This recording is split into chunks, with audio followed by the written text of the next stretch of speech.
بسم اللہ الرحمن الرحیم۔ السلام علیکم ورحمۃ اللہ وبرکاتہ۔ بسم اللہ الرحمن الرحیم۔ عزیز طلباء اکرام، ایم اے اسلامیات کے مضمون فقہ و اصول الفقہ کا آج ہمارا سبق نمبر 198 ہے، جس کا عنوان ہے کتاب النکاح کا الباب الثانی، اور انشاءاللہ آج ہم الموضع الرابع سے پڑھیں گے، یعنی چوتھا عنوان جو چل رہا ہے ہمارا اس فصل کا، وہ شروع کریں گے۔ تو نیا سبق شروع کرنے سے پہلے ہم گزشتہ سبق کا خلاصہ دیکھتے ہیں۔ پچھلے سبق میں ہم نے سب سے پہلے عبارت کا ترجمہ اور عبارت کی مختصر تشریح پڑھی تھی، اور مختصر تشریح کے دوران کچھ مسائل کو ہم نے زیر بحث لانے کی کوشش کی تھی، جن میں ایک مسئلہ تھا کہ جو آیت مبارکہ گزری ہے اس آیت مبارکہ کے دو احتمالات کی وضاحت کی تھی، کہ اس میں دو احتمالات موجود ہیں، دونوں کی ہم نے بے تفصیل وضاحت کر دی تھی۔ ایسے ہی پچھلے سبق میں ہم نے یہ مسئلہ بھی ڈسکس کیا تھا کہ عورت نے مہر معاف کر دیا تو پھر کیا ہوگا، اور عورت نے مہر معاف کیا اور شوہر نے ہم بستری سے پہلے، دخول سے پہلے ہی پھر اس کو طلاق دے دی، یعنی ابھی ہم بستری ہوئی نہیں اور عورت نے پہلے ہی اپنا مہر معاف کر دیا اور اس کو ہبہ کر دیا بالفرض شوہر کو، اور پھر شوہر نے طلاق دے دی دخول سے پہلے، تو پھر کیا حکم ہوگا، شریعت اس کے بارے میں کیا کہتی ہے، تفصیل سے ہم یہ مسئلہ زیر بحث لائے تھے۔ چونکہ اس مسئلے میں فقہا کا اختلاف تھا تو ہم نے اختلاف کی وضاحت کی تھی، اور مصنف کا جیسا کہ منہج ہے کہ جہاں بھی اختلاف ہوتا ہے مصنف اختلاف کا سبب اور اختلاف کا جو اصل محرک ہوتا ہے، جہاں سے اختلاف کی بنیاد پڑتی ہے وہ بھی ذکر کرتے ہیں، تو اختلاف کا سبب بھی ہم پچھلے سبق میں ذکر کر چکے ہیں۔ تو انشاءاللہ آج کے اس سبق میں ہم سب سے پہلے عبارت کا ترجمہ اور عبارت کی مختصر تشریح دیکھیں گے، اور مختصر تشریح کے دوران چوتھا عنوان جو ہے الموضع الرابع جو ہے وہ ہم شروع کریں گے۔ چوتھا عنوان آج کے سبق سے اس کی ابتدا ہوگی، اور ایسے ہی چوتھا عنوان جو ہے وہ تفویض مہر کے بارے میں ہے۔ تو تفویض مہر کے بارے میں آج ہم جو مسائل ہیں جو مصنف نے ذکر کیے ہیں وہ شروع کریں گے، اور ایسے ہی آج کے سبق میں دو اختلافی مسائل جو ہیں ان کا تذکرہ کیا جائے گا، اور ان میں سے جو ایک ہے، جو پہلا اختلافی مسئلہ ہے، اس کی تفصیل بیان کی جائے گی۔ اجمالی طور پر دونوں مسائل ذکر ہوں گے، اور تفصیلی طور پر پہلے کی تفصیل بیان ہوگی، دوسرے کی اگلے اسباق میں چل کر تفصیل بیان ہوگی۔ تو پہلے مسئلے کے اندر چونکہ فقہا کا اختلاف ہے تو انشاءاللہ ہم اختلاف کی وضاحت بھی کریں گے، اور تو چلیے دیکھیے پھر یہ آج کی ہماری عبارت ہے الموضع الرابع، چوتھا عنوان فی التفویض فی المہر، نکاح تفویض کا مہر یا تفویض اور اس کے حکم کے بارے میں ہے۔ الموضع الرابع، چوتھا جو موضوع ہے، چوتھا عنوان جو ہے فی التفویض، تفویض کے بارے میں ہے، ٹھیک ہے، نکاح تفویض کے مہر کے بارے میں ہے۔ تو دیکھیں وَأَجْمَعُوا، اور فقہا کا اس بات پر اجماع ہے کہ عَلَىٰ أَنَّ نِكَاحَ التَّفْوِيضِ جَائِزٌ، کہ نکاح تفویض جائز ہے، نکاح تفویض جائز ہے۔ نکاح تفویض کی میں تفصیل اس لیے بیان نہیں کر رہا کہ آگے دیکھیں مصنف خود بیان کر رہے ہیں۔ وَهُوَ، نکاح تفویض کا مطلب یہ ہوتا ہے کہ أَن يُعْقَدَ النِّكَاحُ، کہ مہر کے بغیر عقد نکاح ہو جائے، دون صداقٍ، بغیر مہر کے نکاح کا عقد ہونا، اس کو نکاح تفویض کہا جاتا ہے۔ تو بغیر مہر کے نکاح ہونا، اس کے جواز پر فقہا کا اتفاق ہے، فقہا کا اجماع ہے کہ ٹھیک ہے جی، بغیر مہر کے جو نکاح ہے وہ منعقد ہو جاتا ہے۔ کیوں؟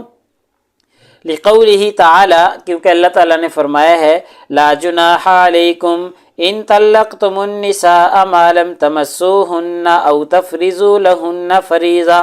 کہ تم پر کچھ گناہ نہیں ہے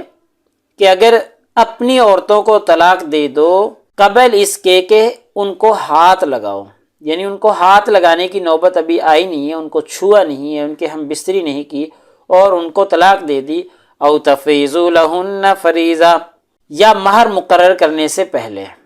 یعنی مہر بھی مقرر نہیں ہوا اور نکاح ہو گیا پھر تم اس کو طلاق دے دو۔ تو دیکھیں اس آیت مبارکہ سے ثابت ہوتا ہے کہ اللہ کہہ رہے ہیں کہ مہر مقرر ہوا نہیں اور نکاح ہو گیا پھر تم ان کو طلاق دے دو۔ تو اس کا مطلب یہ ہے کہ مہر جب مقرر نہیں ہوا، مہر نہیں دیا اور نکاح ہو گیا، طلاق تو نکاح کے بعد ہی ہوتی ہے نا، تو اب اللہ کہہ رہے ہیں کہ جب تم ان کو مہر مقرر کرنے سے پہلے ہی طلاق دے دو تو گویا کہ طلاق تب واقع ہوگی تب پہلے نکاح موجود ہے، تو نکاح اس کا مطلب ہے بغیر مہر کے تقرر کے ہو گیا۔ تو یہ اللہ تعالیٰ نے فرمایا کہ ان کو چھونے سے پہلے اور ان کا مہر مقرر کرنے سے پہلے اگر تم ان کو طلاق دو، تو اب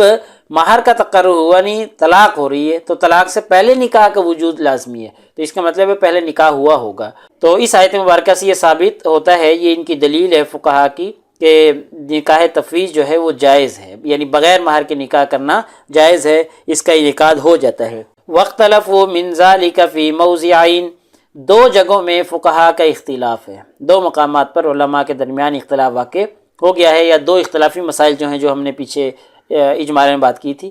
تو احدہما، ان دونوں میں سے پہلا مسئلہ ہے اذا طلبت الزوجۃ فرض الصداق، جب بیوی جو ہے وہ مہر کے تقرر کو، مہر کے مقرر کرنے کو مانگے یا اس کی طلب کرے، واختلف فی القدر، اور مقدار کے بارے میں زوجین میں اختلاف ہو جائے، یعنی عورت چاہ رہی ہے کہ مہر کا تعین ہو جائے، وہ اس کا مطالبہ کر رہی ہے اور اس کی مقدار کے بارے میں زوجین میں اختلاف ہو جائے، پہلا مسئلہ یہ ہے، اس میں اختلاف ہے۔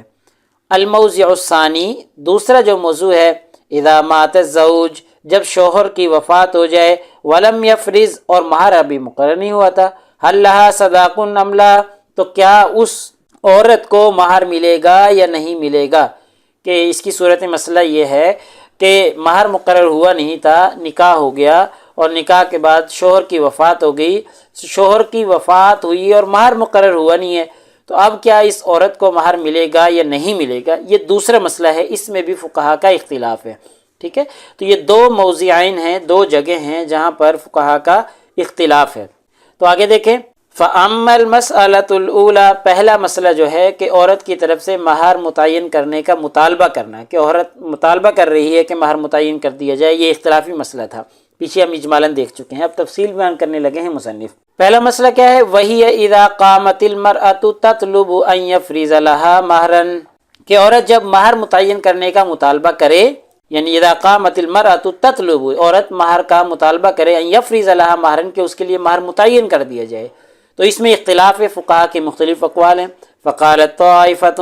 تو ایک گروہ کا کہنا ہے یفرض لها مہر مثلها، کہ اس کو مہر مثل دیا جائے گا، ٹھیک ہے، یہ ایک قول ہو گیا کہ اس کو مہر مثل ملے گا۔ ولیس للزوج فی ذلک خیار، اور اس میں شوہر کا کوئی اختیار نہیں ہے، یہ فقہا کی ایک جماعت کا یہ کہنا ہے کہ مہر متعین ہوا نہیں تھا اور عورت اب مطالبہ کر رہی ہے تعین کا، تو اس کو مہر مثل دیا جائے گا، اور اس کے کمی زیادتی کے بارے میں شوہر کا اختیار کوئی نہیں ہے، شوہر کی نہیں چلے گی اب۔ فَإِن طَلَّقَ بَعْدَ الْحُكْمِ فَمِنْ هَؤُلَاءِ، اگر فیصلے کے بعد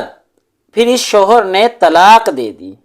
ٹھیک ہے، یعنی فیصلہ ہو گیا کہ جی ٹھیک ہے مہر مثل دیا جائے گا اور متعین کر دیا، اس کے بعد شوہر نے طلاق دے دی، فَمِنْ هَؤُلَاءِ، تو انہی فقہا میں سے، انہی فقہا کی جماعت میں سے کچھ فقہا کا کہنا ہے، من قال، جو کہتے ہیں لَهَا نِصْفُ الصَّدَاقِ، تو پھر اس عورت کو نصف مہر ملے گا، یعنی مہر مثلی کا بھی نصف ملے گا۔ وَمِنْهُمْ مَنْ قَالَ،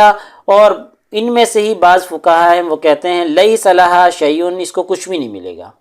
ٹھیک ہے، یعنی ان کا کہنا ہے کہ مہر مثل ملے گا، اور ان میں سے بعض فقہا کا کہنا ہے کہ اگر طلاق دے دے تو پھر آدھا مہر ملے گا، اور کچھ فقہا کہتے ہیں کہ جب طلاق دے دے تو پھر کچھ بھی نہیں ملے گا۔ کیوں؟ لِأَنَّ أَصْلَ الْفَرْضِ لَمْ يَكُنْ فِي عَقْدَةِ النِّكَاحِ، کیونکہ عقد نکاح کے وقت مہر مقرر نہیں ہوا تھا۔ کیوں؟ لِأَنَّ أَصْلَ الْفَرْضِ، کیونکہ اصل میں مقرر نہیں ہوا تھا، فی عقدۃ النکاح، نکاح کے وقت، نکاح کا جب عقد ہو رہا تھا تب مہر مقرر نہیں ہوا تھا۔ وَهُوَ قَوْلُ أَبِي حَنِيفَةَ وَأَصْحَابِهِ،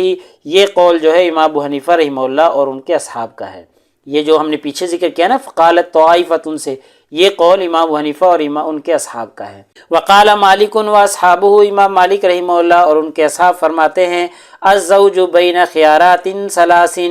کہ زوج کے پاس، شوہر کے پاس 3 اختیار ہوں گے، یعنی مہر مقرر نہیں ہوا اور عورت مطالبہ کر رہی ہے مہر مقرر کرنے کا نکاح کے بعد، تو پھر شوہر کے پاس 3 اختیار ہیں۔ اما ان یطلق ولا یفرض، کہ پہلے اختیار شوہر کے پاس یہ ہے کہ وہ اس کو طلاق دے دے اور مہر مقرر نہ کرے. عورت مطالبہ کر رہی ہے تو مہر مقرر نہ کرے اور طلاق دے دے. پہلا یہ اختیار ہے شوہر کے پاس. وَإِمَّا أَن يَفْرِضَ مَا تَطْلُبُهُ الْمَرْأَةُ بِهِ، اور دوسرا اختیار یہ ہے کہ ٹھیک ہے جیسے بیگم کہہ رہی ہے، جیسے اہلیہ کہہ رہی ہے ویسے مان لے اور مہر مقرر کر لے. دو اختیار ہو گئے. وَإِمَّا أَن يَفْرِضَ صَدَاقَ الْمِثْلِ وَيُلْزِمَهَا، اور ہاں تیسرا اختیار یہ ہے کہ مہر مثل جو ہے وہ مقرر کر دے اور اس کو لازم کر دے کہ بس مہر مثل ہی دیا جائے گا. تو امام مالک رحمہ اللہ اور ان کے اصحاب کا کہنا ہے کہ اس طریقے سے شوہر کے پاس 3 اختیار ہوں گے، اور وہ 3 اختیار یہ ہیں کہ یا تو طلاق دے دے اس کو، یا اس کا مہر مقرر کر دے، اور یا اس کا مہر مثل مقرر کر دے اور اسی کو لازم کر دے. تو یہ اختلافی مسئلہ تھا پہلا، اس کا اختلاف ہم نے دیکھ لیا ہے. تو لہٰذا آج کے ہمارے اس سبق کا خلاصہ ہی نکلا کہ آج کے اس سبق میں ہم نے سب سے پہلے عبارت کا ترجمہ اور عبارت کی مختصر تشریح دیکھی ہے، اور مختصر تشریح کے دوران ہم نے چوتھا عنوان آج کے اس سبق میں شروع کیا ہے، اور چوتھا عنوان ہے تفویض مہر کا، یعنی مہر کے بغیر نکاح ہو گیا تو اس کے بارے میں فقہا کی کیا رائے ہے. تو تفویض مہر کے اس چوتھے عنوان میں الموضع اور رابع میں ہم نے 2 اختلافی مسائل پر اجمالی گفتگو کی ہے، اور ان دونوں میں سے جو پہلا المسألۃ الاولیٰ ہے اس پر ہم نے تفصیل بھی بیان کر لی ہے. اس میں فقہا کا جو اختلاف تھا اس اختلاف کی وضاحت بھی ہم کر چکے ہیں. تو پیپر میں پوچھے جانے والے سوالات سے متعلق اگر ہم گفتگو کریں تو یہی ایک سوال ہے کہ جی مذکورہ عبارت کا ترجمہ اور تشریح کریں. آگے یہ چونکہ ذیلیہ بحث چل رہی ہیں اس لیے ان سے کوئی باقاعدہ سوال نہیں بن پاتا. تو اگلے سبق نمبر 199 میں انشاءاللہ ہم اسی ترتیب سے آگے چلتے رہیں گے، اور کتاب النکاح کا الباب الثانی ہمارا چل رہا ہے. تو انشاءاللہ آگے ہم وسبب اختلافہم سے پڑھیں گے. یا المسألۃ الاولیٰ جو ہم نے پڑھا ہے یہ فقہا کا اختلاف بیان کیا ہے، امام مالک اور ان کے اصحاب، امام حنیفہ اور ان کے اصحاب کا جو تھا کہ مہر مقرر نہیں ہوا اور پھر مطالبہ کرے تو اختلاف دیکھ لیا. اس اختلاف کا سبب ہم اگلے سبق میں دیکھیں گے. جزاکم اللہ خیر. السلام علیکم ورحمۃ اللہ وبرکاتہ. اللہ پاک آپ سب لوگوں کو بہت جزائے خیر عطا فرمائے. اگلے سبق تک اجازت چاہتا ہوں.